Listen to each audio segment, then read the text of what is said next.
How Japan created an unstoppable monster.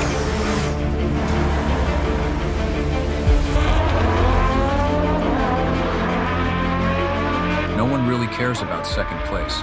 The champion takes all of the glory. This very belief forms the bedrock upon which entire brands have risen, their empires built upon the foundation of victory. The name Hayabusa didn't exactly get the blood pumping when we first heard it back in 1998. But Suzuki's design brief was simple: wade into the hypersport motorcycle market and come out on top. And they did. A few months later in 1999, when the world's fastest production bike hit showrooms, it instantly became one of the most famous badges in motorcycling history. The Arnold Schwarzenegger of motorcycles, the Suzuki Hayabusa. How did Suzuki create the world's fastest motorcycle? The 1990s was a decade that saw automotive enthusiasts rejoicing with some of the greatest sports cars and motorcycles of all time taking the world by storm. Motocross reached its absolute peak, and Japanese and Italian sport bikes leaped ahead in terms of performance and technology. For many, the pinnacle of sport bike progress came at the end of the decade in 1999, in the form of the Suzuki Hayabusa. To truly grasp the significance of the Hayabusa and Suzuki's intent behind this insane motorcycle, it's essential to understand the name and the context in which it was born. During the 90s, the sport bike industry witnessed a dichotomy in development. On one hand, there was a race to create the fastest and most powerful motorcycles, thanks to advancements in suspension and chassis technology. On the other hand, some manufacturers focused more on outright top speed, as evidenced by the Kawasaki Ninja ZZ-R 1100 and ZX-11, machines geared towards surpassing the 170 miles per hour barrier. Honda's Blackbird aimed squarely at the Kawasaki ZX-11, hoping to claim the title of the fastest motorcycle. Suzuki, however, had its sights set on surpassing both the Blackbird and the ZX-11, not just by a marginal increase in speed, but by creating an entirely new breed of motorcycle, a true predator among sport bikes. To achieve this, Suzuki set out to create a machine that excelled in aerodynamics, making it not only powerful, but stable and safe at ultra-high speeds. The genesis of the Hayabusa's design came from its predecessor, the Suzuki Katana, which had lost its crown as the fastest production motorcycle due to superior horsepower from its rivals. Suzuki's response was to combine groundbreaking aerodynamics with increased power, laying the foundation for the Hayabusa's unique shape and performance. The Hayabusa's bulbous bodywork, extensively tested in wind tunnels with a rider on board, minimized drag, and allowed for extended high-speed riding. The rider's position on the bike was optimized for maximum aerodynamic efficiency, tucking them in and creating a seamless union between rider and machine. As the Hayabusa's design took shape, it was evident that it would stand out among its peers.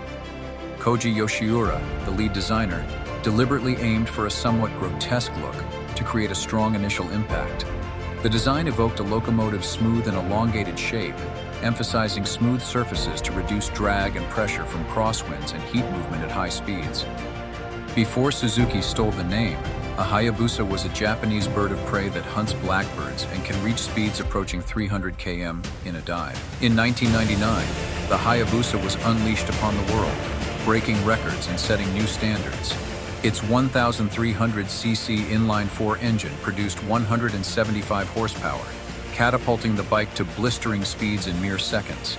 Yet Suzuki's primary goal was not just to be the fastest. They wanted to make the Hayabusa an all-around champion. The DNA of the GSX-R 750, Suzuki's iconic sports bike, heavily influenced the Hayabusa.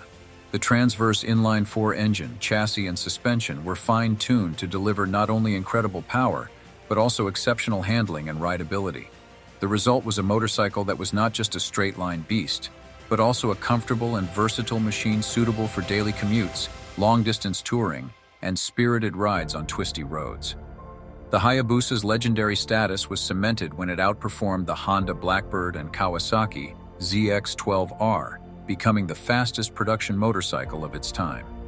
However, as the Japanese manufacturers entered into a gentleman's agreement to limit top speeds to 186 miles per hour, 300 kph, in response to safety concerns, the Hayabusa's top speed became capped. Despite this, the Hayabusa's legacy continued to thrive. Riders worldwide embraced the motorcycle's performance and versatility, customizing their bikes to reflect their personality and preferences. The aftermarket industry flourished, offering various modifications, from stretched wheelbases for enhanced stability to turbochargers for mind-boggling power. While the Hayabusa became synonymous with incredible speed and power, its real triumph was its accessibility and usability.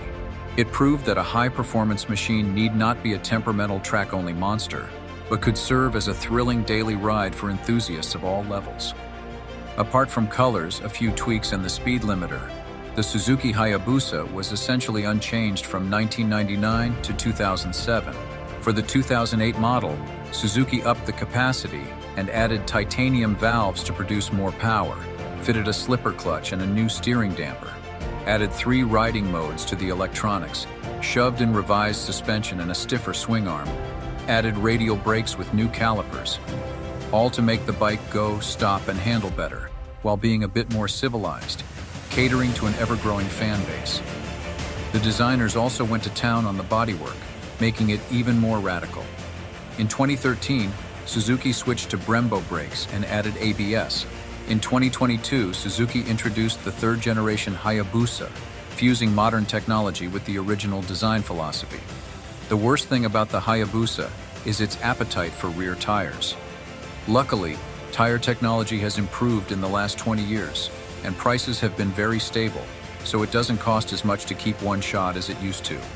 That said, putting 175-odd horsepower through any rubber is going to cause stress, but tire life will be very much driven by how you ride a Suzuki Hayabusa. With that much horsepower in a bike never designed for the racetrack, general riding is very low stress for the Hayabusa. Some early models suffered from cracking in the steel subframe, especially those forced into service as touring bikes with luggage. Some cam chain tensioners in the early models failed, and there was a recall for faulty fuel pumps on the 1999 models.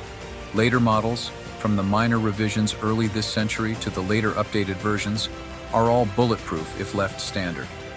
The weaker points in the early models were the brakes and suspension, details addressed in updates to later models. The Suzuki Hayabusa's impact on the motorcycling world is immeasurable. It shattered records, pushed boundaries, and redefined what a sport bike could be.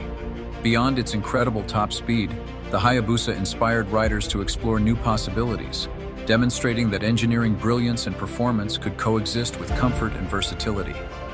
As we look back on the Hayabusa's legacy, we marvel at the audacity and vision of Suzuki's engineers, who unleashed an unstoppable monster that has left an indelible mark on the history of motorcycles. Its name, Hayabusa, will forever be synonymous with speed, dominance, and the relentless pursuit of greatness. Thanks for watching. Check out my other videos, subscribe, and have a great day, friends. See you in the next one.